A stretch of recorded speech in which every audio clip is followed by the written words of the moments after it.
Okay, it's 10:55, so welcome back from your break. Um, we'll get on with the remaining of the training, which is dealing with the fun part, the handing money out, right? That's always more fun than the rules part. Unfortunately, there are also rules related to handing out the money. Um, However, right now, this is probably how you're feeling in terms of the amount of information that you've been dealt. Um, So I sympathize, uh, but one of the reasons why we record these trainings and put them out available for you is so that you can come back and look at them again if you need to, after you've had time to digest uh, what Jaime has already told you about the campus eligibility and campus selection pieces. Okay, so I'm going to talk about the allocation of funds. There are two pieces of this. Uh, we are drawing the data that we are providing to you from the U.S. Department of Education guidance on the Within-LEA allocations. There is a link to this on our website. We've provided it here in these slides. So if you want to go look at the guidance document to see where we are drawing our information from, that is certainly available to you.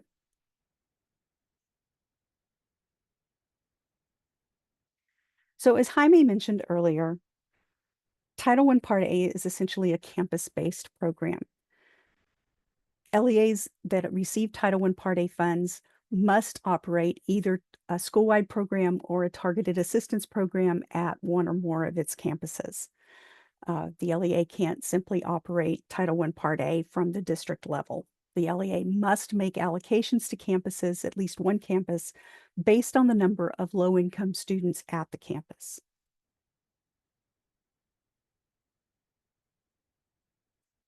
So there are a lot of factors that determine the amount of funds that are available to be allocated to a campus. The LEA has its Title I Part A total allocation. It comes from the entitlement that's generated. Usually at the beginning of the grant year, the LEA is basing its application on uh, a planning amount for the regular entitlement for Title I Part A. The LEA has the option of transferring in funds from Title II Part A or Title IV Part A under the funding transferability program. So those two fund sources, if the LEA uses the funding transferability program, would count as part of the LEA's total Title I Part A allocation. Those funds would be included in calculating the percentages. For example, if we're determining whether the LEA meets the threshold for the required 1% for parent and family engagement activities, we would be looking at the LEA's entitlement from Title I Part A plus any transfers in from Title II or Title IV through funding transferability. Funds that are whose purpose is transferred under the REAP program, the Rural Education Flex Achievement Program, would not be included in that calculation. So it's just the LEA's entitlement plus what funds are transferred from Title II and Title IV through funding transferability.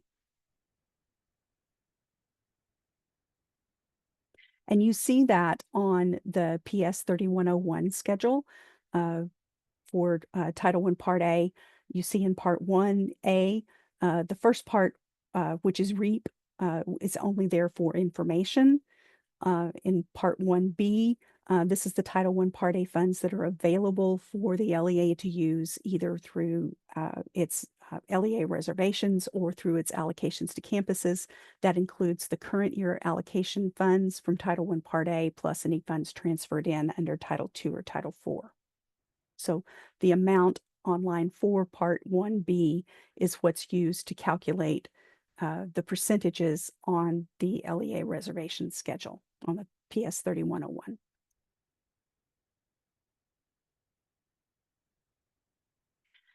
So when we figure out how much funds are available to be allocated to the campuses. The LEA has to consider what reservations it's going to make. There are two categories of reservations for the LEA. There are reservations that are required under statute, which means that the LEA has to make those reservations if those situations apply. And then the LEA also has a category of authorized reservations, which are reservations that may be made if the LEA chooses. And we're going to go over each of these. So on the PS 3101 on Part C, the LEA is required to put the amount of funds that it is reserving for these various activities under the column reserved funds for the current year entitlement. So if the LEA is choosing to use the parent and family engagement reservation, they would use line 1 here. Now, one of the things that we want to point out is that there's a little bit of a mismatch this year between the consolidated application for federal funding and the consolidated compliance report. There's a crosswalk for the compliance report that the LEA will be able to use for that.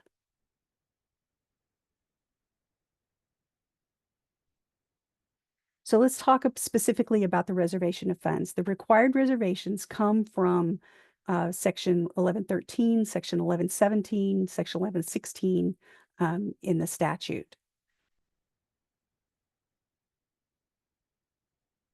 So as we said, we have required reservations and authorized reservations. So the required reservations, the first one is the private nonprofit school equitable services amounts. The parent and family engagement, 1% if the LEA's got greater than $500,000 entitlement. All LEAs are required to reserve funds for the homeless children and youth. And LEAs may also reserve funds for children in local facilities for the neglected. So we'll take these in turn. So the amount of funds that are required to be reserved for participation of children enrolled in the eligible private schools, sorry, let me back that up. The private school reservation for equitable services is not applicable to charter schools. It's only applicable to school districts that have private nonprofit schools participating in Title I Part A. There is a proportional share that is calculated based on information provided in the PS 3099, the private nonprofit school schedule. So when the LEA completes its application, one of the schedules it completes first is the PS 3099 for the private nonprofit school equitable services. If the LEAs are required to reserve funds for private schools, that amount that's calculated from the PS 3099 will be put, the LEA will enter that on the line for private schools on the PS 3101. If you have questions about how the equitable services amount are calculated, or in general, questions about equitable services for private schools, we would like you to contact Lenitra Guess. Her contact information is here, and she will be able to assist you with questions related to private school equitable services. The second area is for parent and family engagement.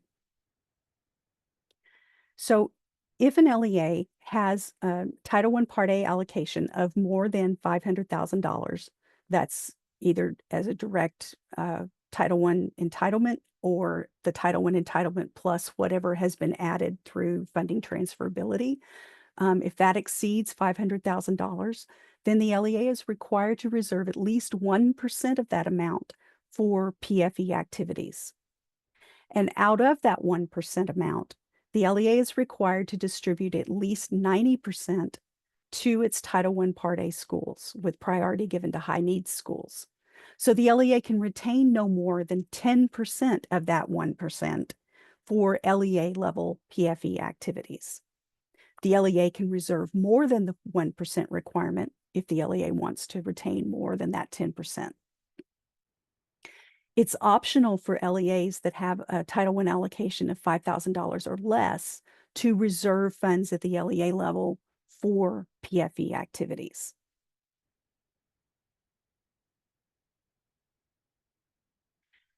So for the parent and family engagement requirement, parents must have input into how those funds are used.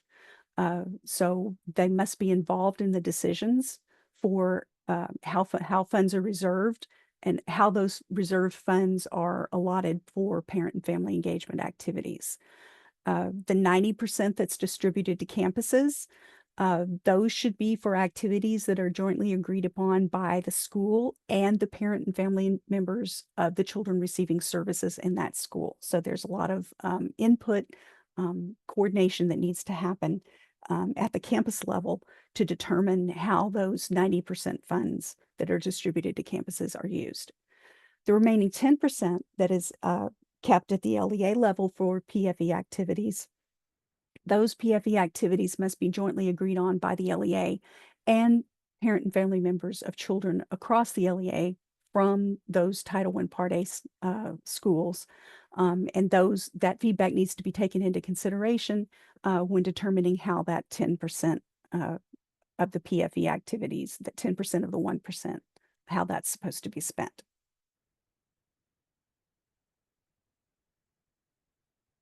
So the statute also provides that the funds that are reserved to carry out PFE activities must include at least one of the following.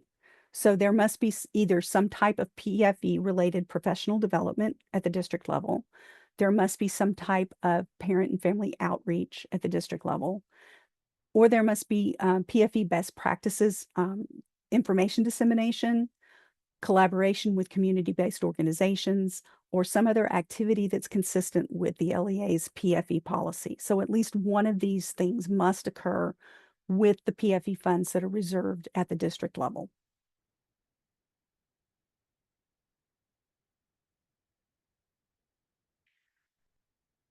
So as with all of the Title I Part A use of funds, there are general steps that the LEA must look at in order to ensure that the funds are used appropriately.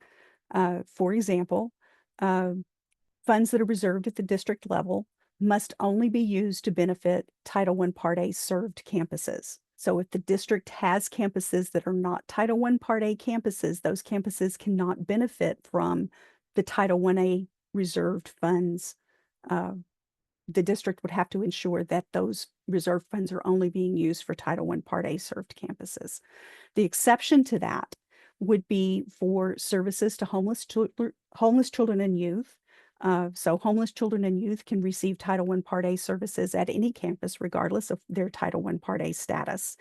The LEA, if they're serving those homeless students at non-Title I Part A campuses, should be sure that they're serving them from the district level. The district never wants to have Title I Part A funds actually allocated to a Title I or a non-Title I campus. So you don't want to be using a non-Title I org code for services to homeless students. You want to be using the district code to provide those services at non-Title I campuses.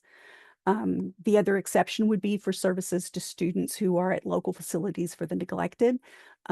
Those students would not necessarily have to be attending a Title I campus to receive services out of Title I. The LEA could be providing those services to those students at the local facility for the neglected. It would not have to be at a campus. To provide or in determining whether a particular activity can be done with Title I funds at the district level, the LEA would need to be sure that they had a valid supplement, not supplant methodology for allocating its state and local funds to its campuses, or they'd need to have a valid statement of exemption. So the theory on that is Title I has extra flexibility concerning the supplement, not supplant provision. They have the flexibility of documenting their compliance with supplement, not supplant by having the methodology for allocating state and local funds to its campuses. Therefore, any Title I funds that are distributed in addition to those state and local funds would be considered to be supplemental. That's only for Title I Part A and for Title I school improvement, however. All the other programs would have to follow the traditional presumptions of supplanting. The LEA would also need to ensure that the activities and resources that they were using would have been identified in the current year's comprehensive needs assessment, and that they would be addressed in the district improvement plan. That plan would need to address how the activity would be evaluated, and how that plan would need to address how those needs of students who are most at risk of not meeting the state standards are being met. The funds would have to be reasonable, necessary to carry out the intent and purpose of the Title I Part A program. They would have to be allocable under the grant and generally allowable under Title I Part A. The LEA would have to ensure that they were meeting all of the EDGAR requirements. That would be the Education Department General Administrative Regulations. Those tend to be the time and effort requirements. That's one thing that's part of the EDGAR requirements. Requirements related to travel, those all fall under the EDGAR regulations. And the LEA would also have to ensure that its district policies and procedures are being followed, because if the LEA is being more restrictive than the federal law, then those more restrictive policies would come into play. The third required reservation deals with homeless children and youth. There is a guidance document related to the services that can be provided to homeless children and youth. We've taken the information from this document. There's a wide variety of services that are available to help homeless students meet the state standards, and provide services that are include those that would be provided in Title I schools, but that are also maybe in addition to, that might not ordinarily be provided to other Title I students. The two basic principles governing the use of the Title I Part A funds to homeless students are that the service has to be reasonable and necessary, and it must be a last resort, so that the Title I funds are made available for those services if the LEA has been unable to obtain those services from other sources, either public or private. So we have a list of things that can be provided with that. So one of the questions we frequently get is, in an LEA with non-Title I and Title I schools, are homeless students who attend non-Title I schools eligible to receive services? And yes, they are. The LEA is required to reserve sufficient funds to provide services to homeless students who attend non-Title I schools, so that those services would be comparable to those who that they would receive if they were in a Title I school. The services can be educationally related, but they can also include other services that might not ordinarily be provided to students. And how should the LEA determine how much funds to reserve for the comparable services? The funds, the LEA must determine that amount based on a needs assessment. So the LEA can't just pull the number out of the hat. It can't just be the $100 that the LEA has to put to be able to get the application to submit. It has to be based on need. It has to be based on an assessment of what homeless students would need from the LEA if the LEA were to suddenly have homeless students. We frequently get told, well, we don't have any homeless students in our district.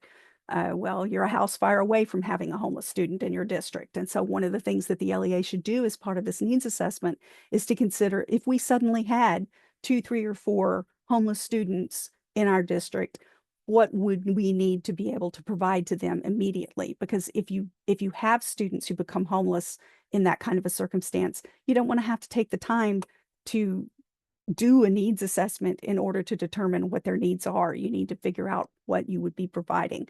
You need to figure out what kinds of services are available from other sources, and how Title I Part A would be used to supplement that.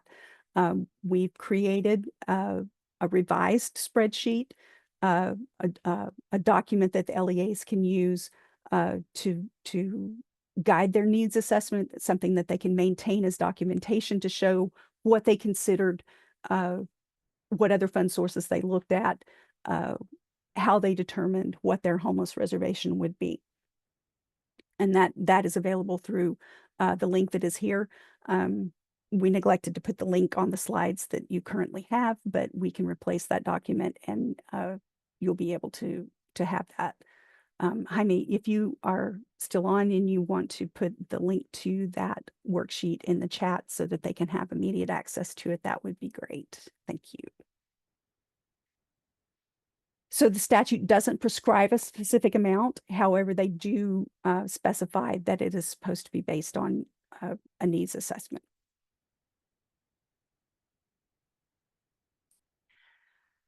And that basically is also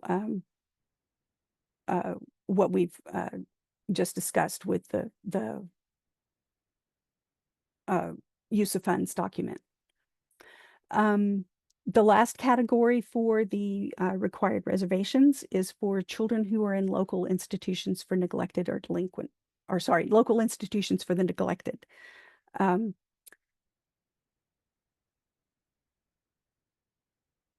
If there is a neglected facility located within the boundaries of the LEA, the LEA would probably have completed the SC 9000, which is a special data collection every November, which collects information that affects funding for the following year based on the number of students who were residing in the facility during the month of October. That part of the LEA's reservation, or of the LEA's entitlement, is called the neglected share. If the LEA is to retain that neglected share, they must provide services to students who reside within that particular facility that generated those funds.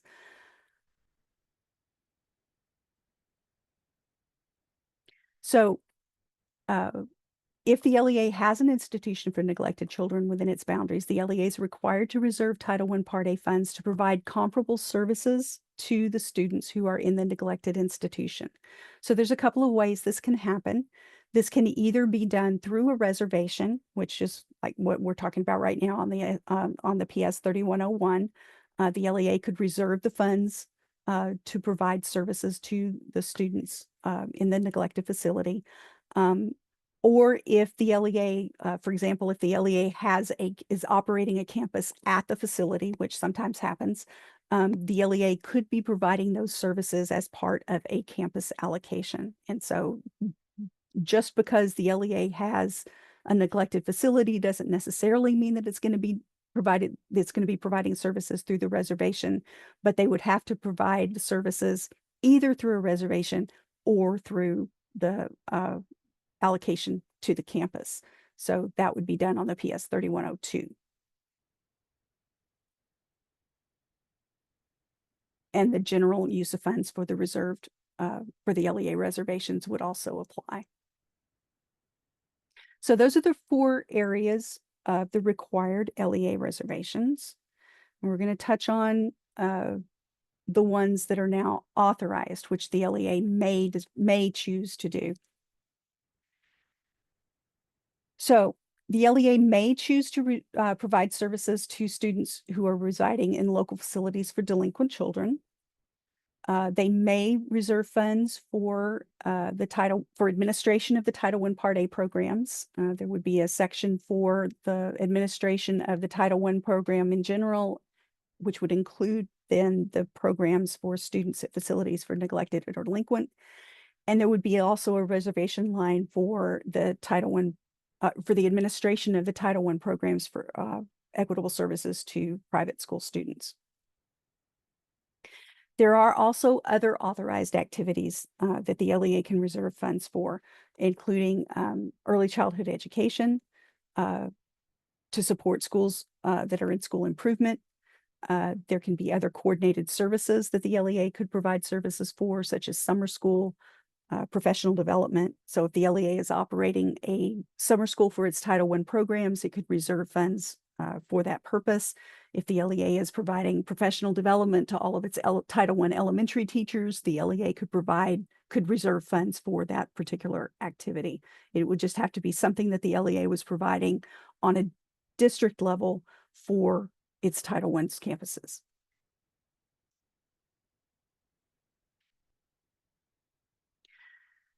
Okay, so allowable uses of Title I Part A funds for the district reservations include services that it's going to be providing in general to its school-wide program campuses, its targeted assistance campuses, its homeless children and youth. So if the LEA is providing services to these campuses, that would be considered an allowable reservation. Unallowable use of funds for the reservation would be to include skipped campuses. If a campus is skipped, it is not a Title I campus and it is not eligible to benefit from the LEA reservations that are made for Title I Part A. If a campus is not served, it's not eligible for to benefit from the LEA reservation of funds. And if the Title I campus, or if a campus is not Title I eligible at all, obviously it's not eligible to participate in the activities that are being conducted with the LEA reservations. So to participate in the LEA reservations, a campus has to either be school-wide, targeted, or it has to, the homeless students would be receiving services directly from the district. So let's walk through an example of what LEA reservations might look like. So if we had a total Title I Part A allocation of $5 million, that would be made up possibly from a $4 million Title I Part A entitlement. We're transferring in $750,000 from Title II Part A and $250,000 from Title IV Part A. So we have a total of $500,000 to operate our Title I Part A program for the district as a whole. So in this particular example, we're going to walk through each of these steps, talk about the particular activity, what basis it is, what the amount is, and then how much the allocation is after the reservations. So our first required reservation was for Title I private school equitable services. So we had 10% of the children from low-income families who reside in the LEA's Title I school attendance area attend private schools. So this was going to be used to generate the proportionate share. So our activity is for the equitable services and administration of equitable services. So the basis for that would be the $5 million times the 10% equitable share calculation. That comes up to $500,000, which it would include the $5,000 that reflects the proportional share of the PFE reservation that's going to be used for private schools. So that would leave, that would account for $500,000 out of the Title I entitlement. So that would leave $4,500,000 remaining after this particular reservation. So now we're going to look at parent and family engagement. So for parent and family engagement activities, we've got, we have an entitlement that exceeds $500,000. So the LEA has to reserve at least 1%. It can reserve more, but it has to reserve at least 1% of the LEA's total Title I allocation. We've already taken care of the amount for the private school portion. So we would be looking at $45,000 based on the 1%, because we've already dealt with the $5,000 for the families for low-income students. So after that, we would then have $4,455,000. So then we have the homeless reservation.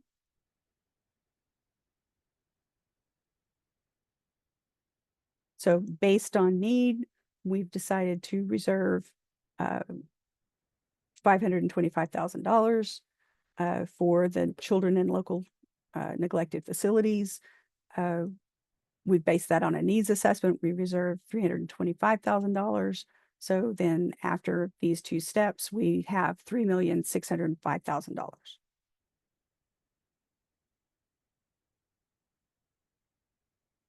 Other authorized reservations for preschool programs, we've decided to reserve the $200,000.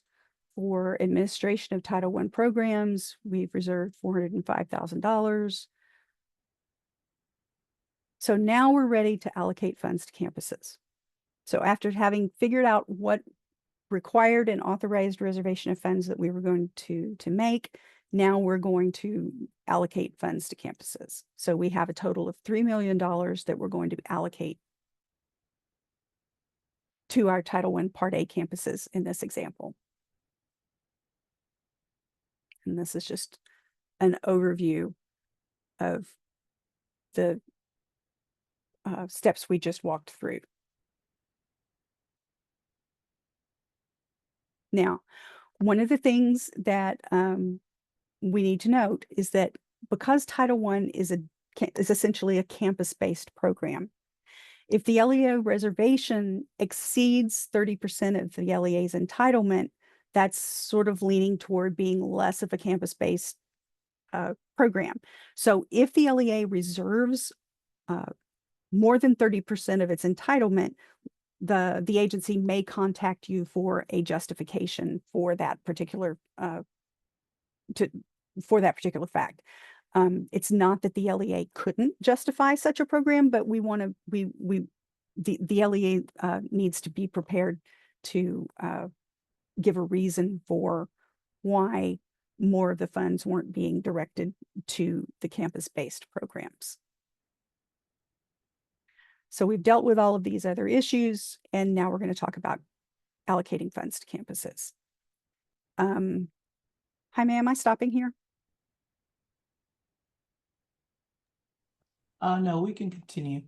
Okay, because I want to be sure that I get through all of it, and we only have like half an hour left. Okay, so Jaime walked you through determining poverty counts and ranking and identifying eligible campuses. And so now we're going to do the fun part about handing out money.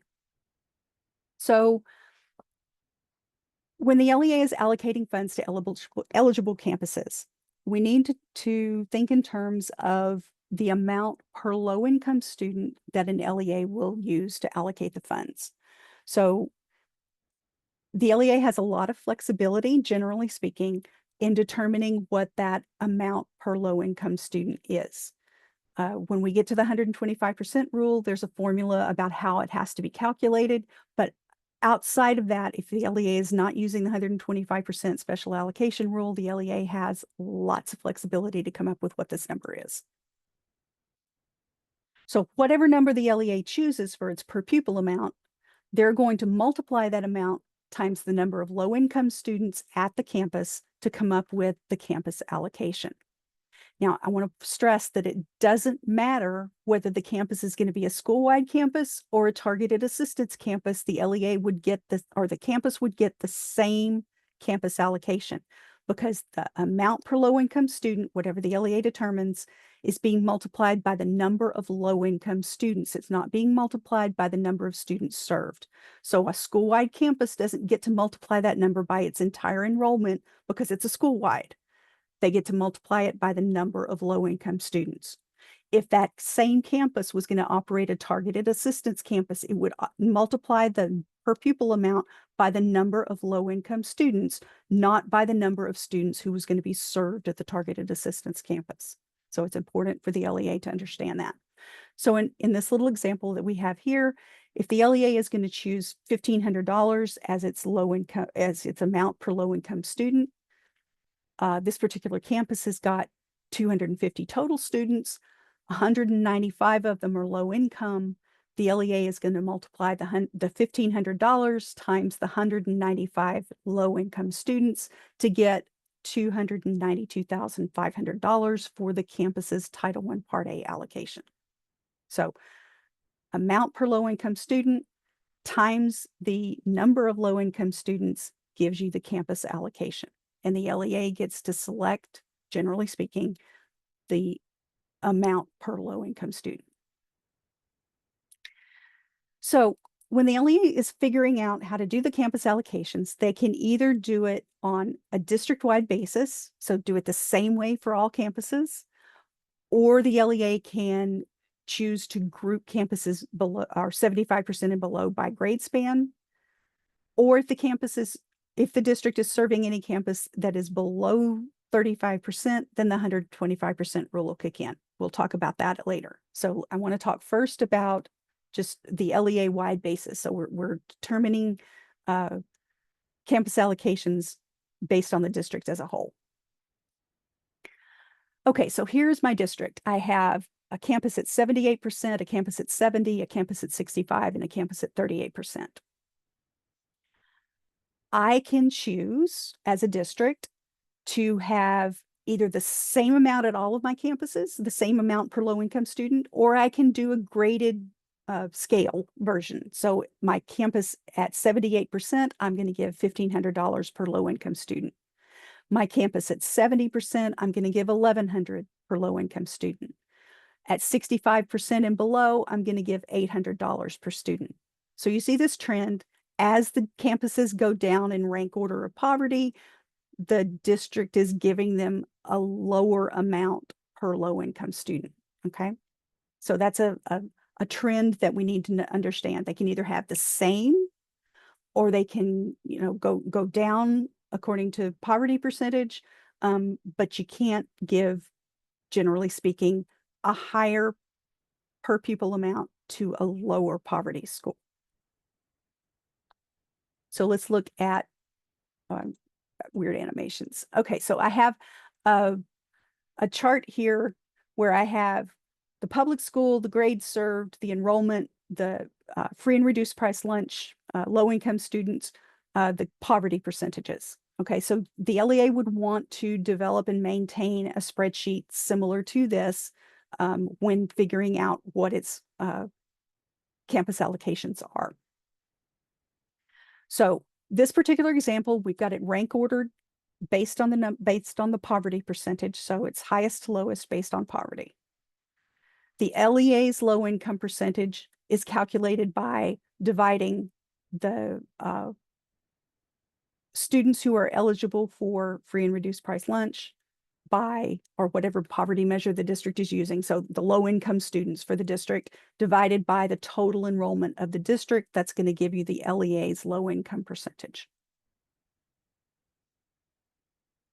Okay, so in this particular example, the LEA is going to serve the campuses between 76% all the way down to 36.2%. So it's going all the way down to the district percentage.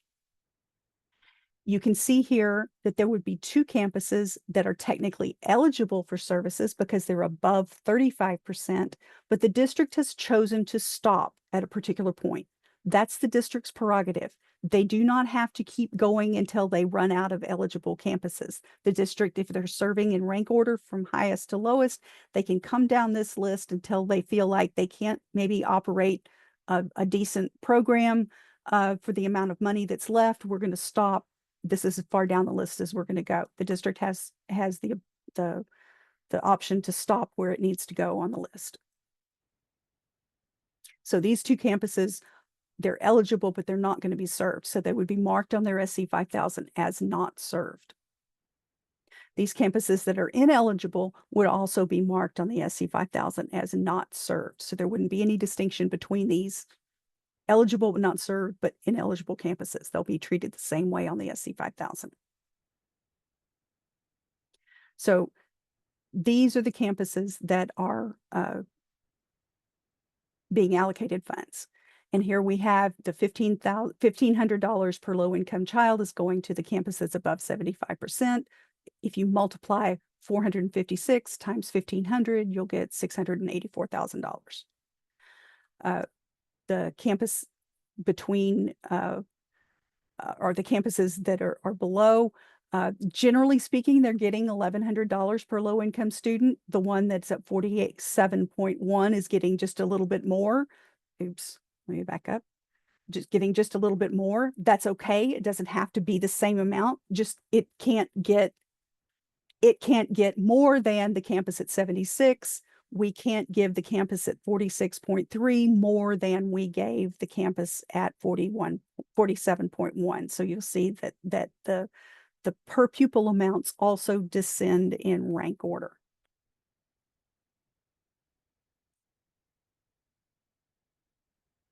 Okay, now I want to talk a little bit about grouping campuses by grade span. So we have the elementary group, we have a middle school group, we have a high school group.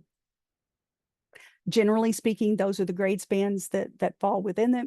The LEA can use different ones, but we're trying to be simple here. It could include pre-K through first and second through fourth. Middle school could be fifth and sixth and seventh through eighth. Could be a high school at ninth grade center and 10 through 12. The LEA can create more grade spans for eligibility and allocation purposes. You could put the pre-K through 1 in a separate one, but we're trying to keep it relatively simple. So in this example, if you're grouping by grade span, you need to consider that campuses that are above 75% poverty are like a separate group. Okay, so they're like a grade span, if you will, all by themselves because they're above 75% poverty. You could have middle schools, elementary schools, high schools in this group. They're grouped in this group because they're above 75% poverty. They get a particular low income per pupil amount, per low income student amount. Campuses that are below, are 75% poverty and below, are what can be grouped by grade span. So my elementary school campuses that are 75% poverty and below can get a particular per pupil amount. My middle school students or middle school campuses can get a particular per pupil amount. My high school campuses can get a particular per pupil amount. As long as the grade span groups don't get more per pupil than the campus group that's above 75% poverty. I also have the flexibility, grouping by grade span like this, to choose not to serve a particular grade span. So I could say as a district, I'm going to serve above 75% poverty. I'm going to serve my middle or my elementary campuses. I'm going to serve my high school campuses, but I'm not going to serve my middle school campuses. The district has that option.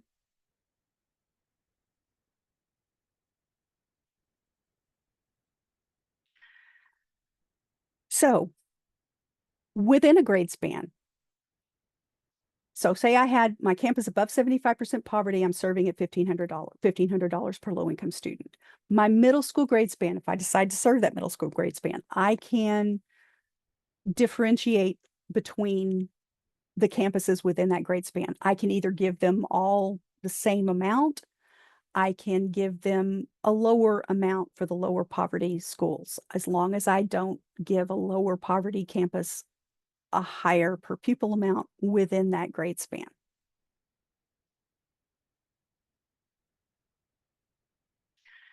So in this particular example, we have the above 75% poverty getting $1,500 per low income student. We have our elementary campuses starting out at 1,000 per low income student, coming down to 800, coming down to 750. I have my high school campuses starting out at 1,200 and coming down to $1,000 per low income student. Now, if you've been paying attention, you're going to tell me right away, wait a minute, I've got a 72% campus, 72% poverty campus that's getting 1,200 and a 75% campus that's getting 1,000. Didn't you just tell me that I couldn't give a lower, I couldn't give a higher amount per student to a lower poverty campus? Yes, I did. But once we group by grade span, we're looking within this grade span. So if I'm looking at elementary school campuses, I'm paying attention to what the per pupil amount is within the elementary group. I don't get to peek over and see what the high schools are doing. Okay, so I don't have to go across grade span to ensure that the 75% isn't getting less than the 72%. So it's within the grade span group that that particular determination is made. The exception to that is the 75%, above 75% poverty. That one has to be, that one can't get less than any of the others. It has to get more than or equal to everybody else. Okay. Another example in a different format here. So here I have my above 75% poverty group getting $1,500 per child. In my elementary group, I'm choosing to serve the top 4 campuses. I'm electing not to serve the 4 campuses that come after that, even though they would be eligible. When you group by grade span, you're comparing it to the grade span percentage, not the district percentage. So this 34.3 campus could be eligible because it's above the 32.8 for the grade span group. But the district is within its allowable options to serve just the top 4 campuses in this grade span group and not serve the others. That's the district's choice. In this particular one, I have my high school group, which is the only campus in the group, so it's eligible. I'm choosing to serve it. I've chosen in this particular case not to serve the middle schools, even though you have a campus that's at 40% and it would be eligible. But if the district decides not to serve its middle schools, that is an option that is available.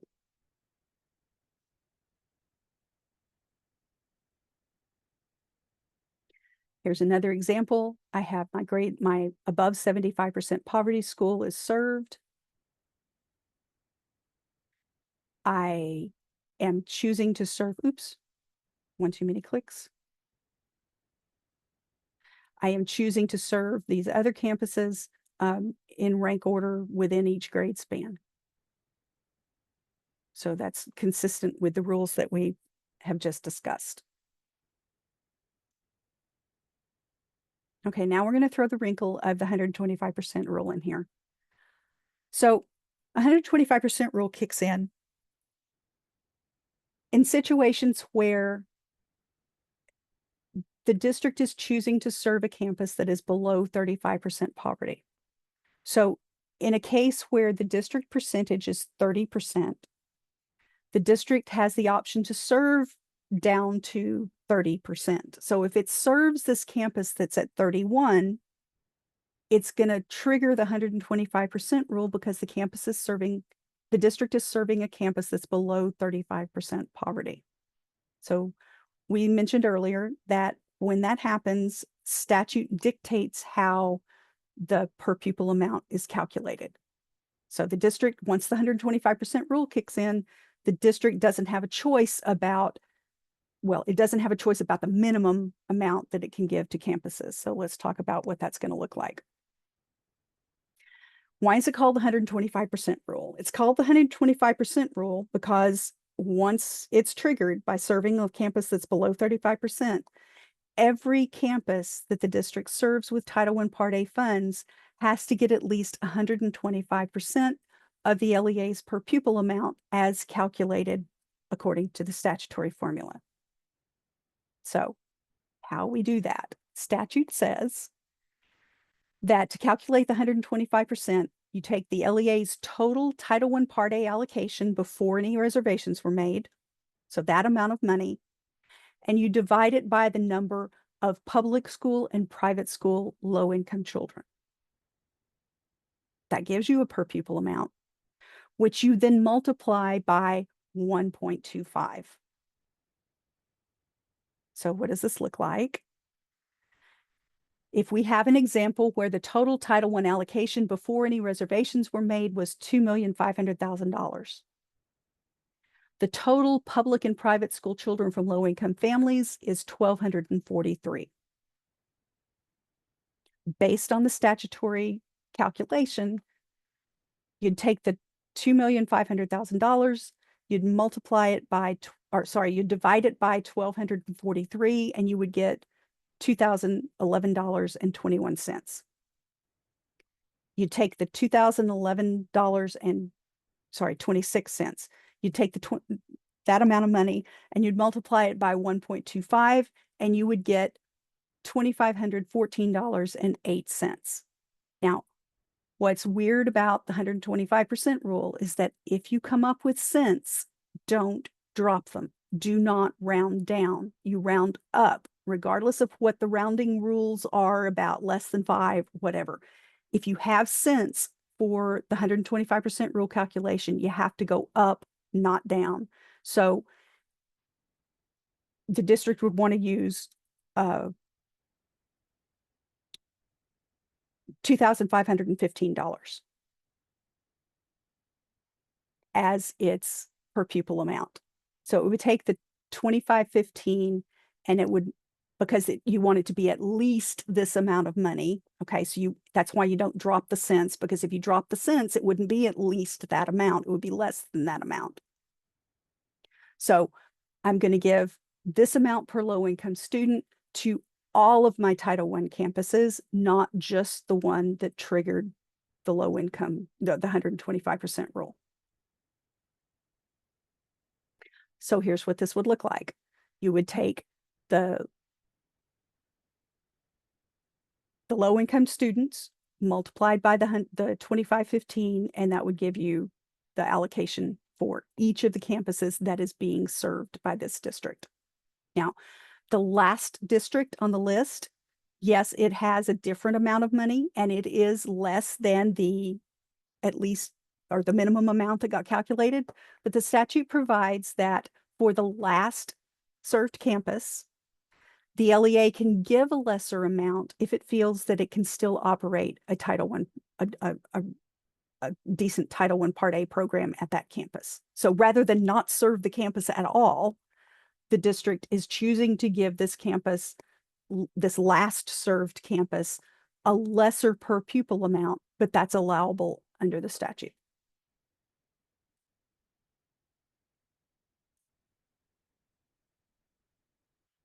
Okay, and there is also a related exception that states that if the amount of the supplemental state or local funds the campus receives is less than what it would receive under Title I Part A.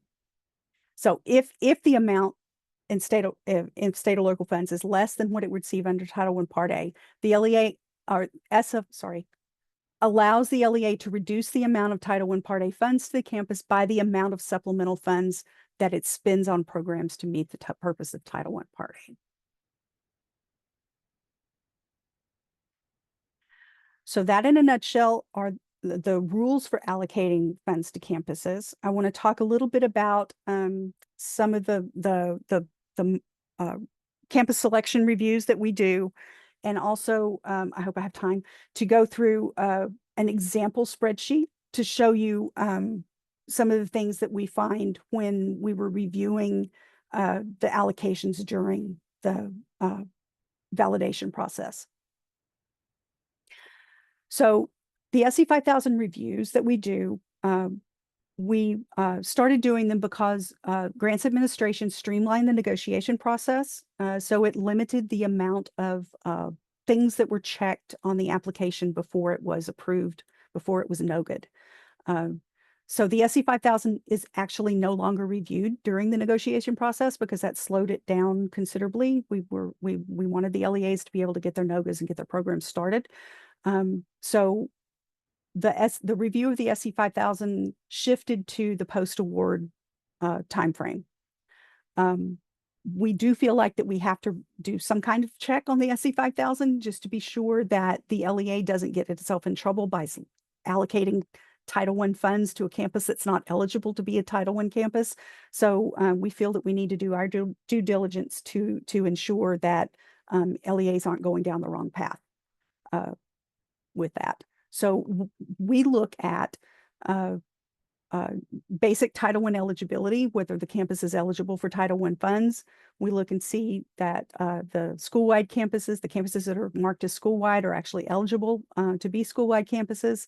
That the LEA is generally following the rank and serve requirements, so that they're not serving campuses out of order when they're not supposed to, at least not without skipping them officially.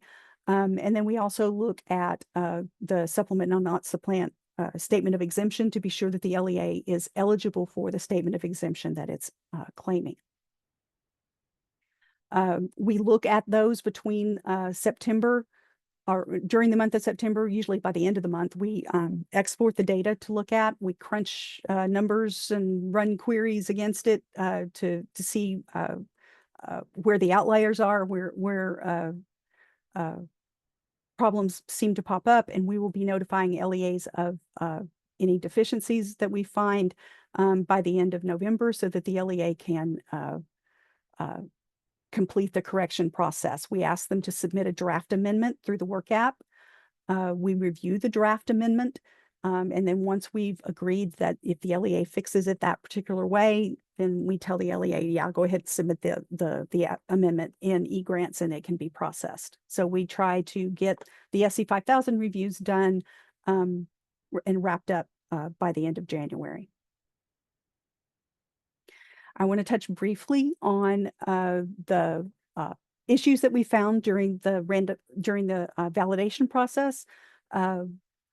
One of the mistakes that we sometimes find is that the calculations of the campus allocations are based on the campus enrollment instead of the number of low-income students. So you want to be sure that you're using the number of low-income students, not the campus enrollment.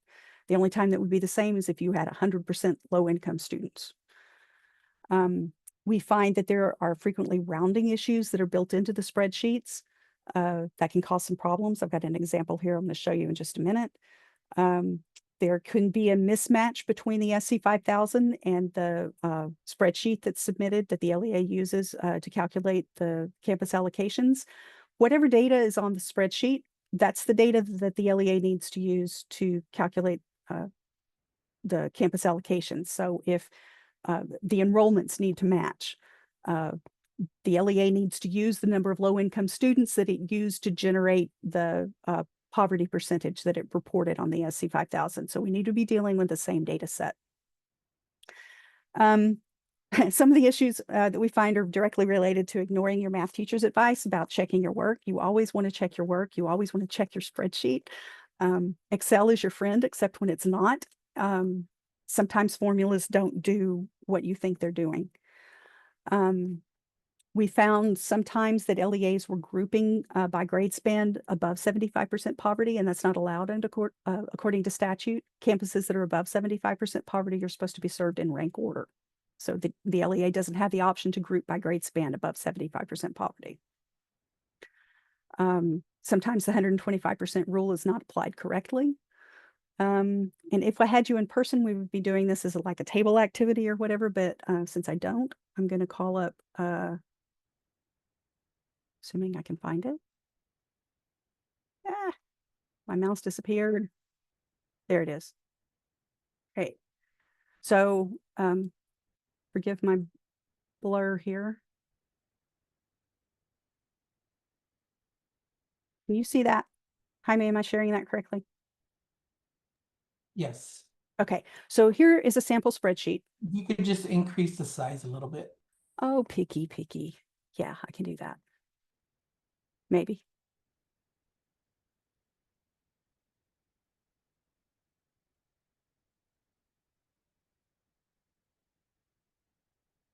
It's trying.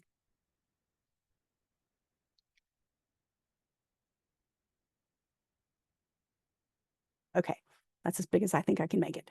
All right, so there's a lot of good things about the spreadsheet, and I want to point those out, but then I also want to point out the things that are not so good on the spreadsheet. So the spreadsheet shows the total allocation. It shows the amount that's coming in being transferred under funding transferability from Title IV Part A. That's great. So we've got a total amount of money. We walk through the various district reservations, that's fine.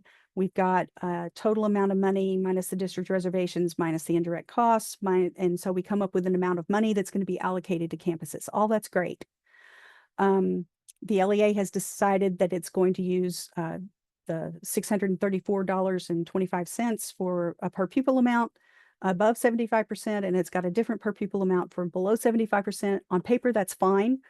However, I want to caution you that you really don't want to use cents, as in CENTS. You don't want to use cents in your calculations. You want your per pupil amount to be a whole number. You want your number of low-income students to be a whole number. There's no such thing as a partial child. So you've got whole numbers that you're dealing with. If you're dealing in whole numbers, you're going to avoid some of the rounding issues that are here. So on paper, this looks good because it looks like you're getting $734.25 per low-income child for all these campuses that are above 75%. But if you start multiplying, I've got a calculator. If you start multiplying,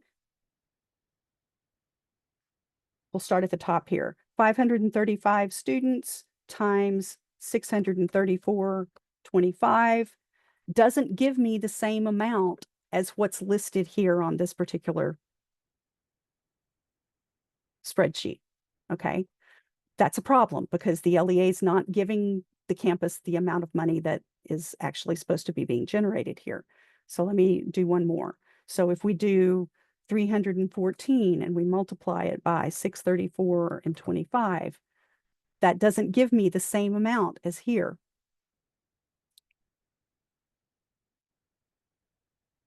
377 times 634.25. Oops. That's what I get for trying to go too fast. 377 times 634.25 doesn't give me the same amount as what I've got over here in this column.